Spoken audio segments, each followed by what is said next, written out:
Google just released Flow Update. Access it by typing in Google Flow. And then you just click over here where it says Create with Flow. When in Google Flow, you'll click Start a New Project and you'll have a menu like this. In regards to images, you have the settings down here, which allows you to use Nano Banana or Nano Banana Pro or ImageGen 4. You could use Nano Banana Pro for the best images, and then you'll see how many credits it'll cost to generate.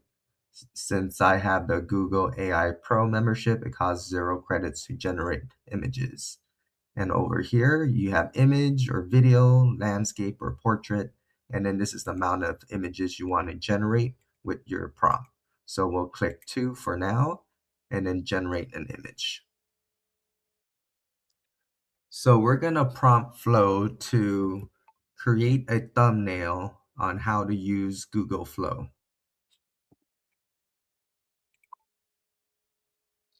And then we'll wait for the images to generate.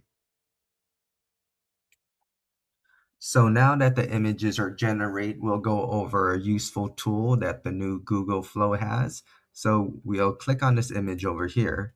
And on the left over here, you'll see this tool, which creates a box or a lasso where you could edit a specific area of the image. So as we can see, this guy has no face.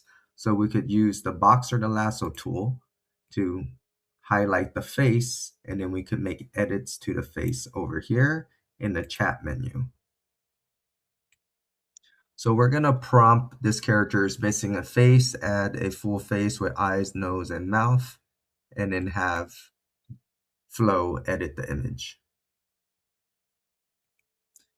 As you can see now with the new image, he does have a full face and it wasn't blank like before. So you can edit certain parts of the images, or you can actually add things to the image as well.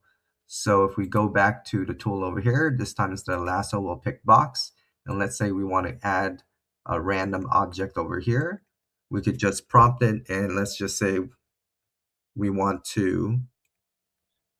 type in something random like a dragon stepping on a Goomba and see what happens. So you could insert anything in the photo as well.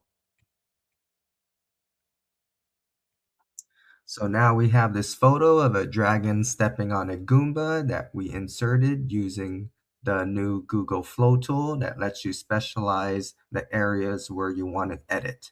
So that's going to be extremely useful moving forward to make images and to convert these type of images to videos later.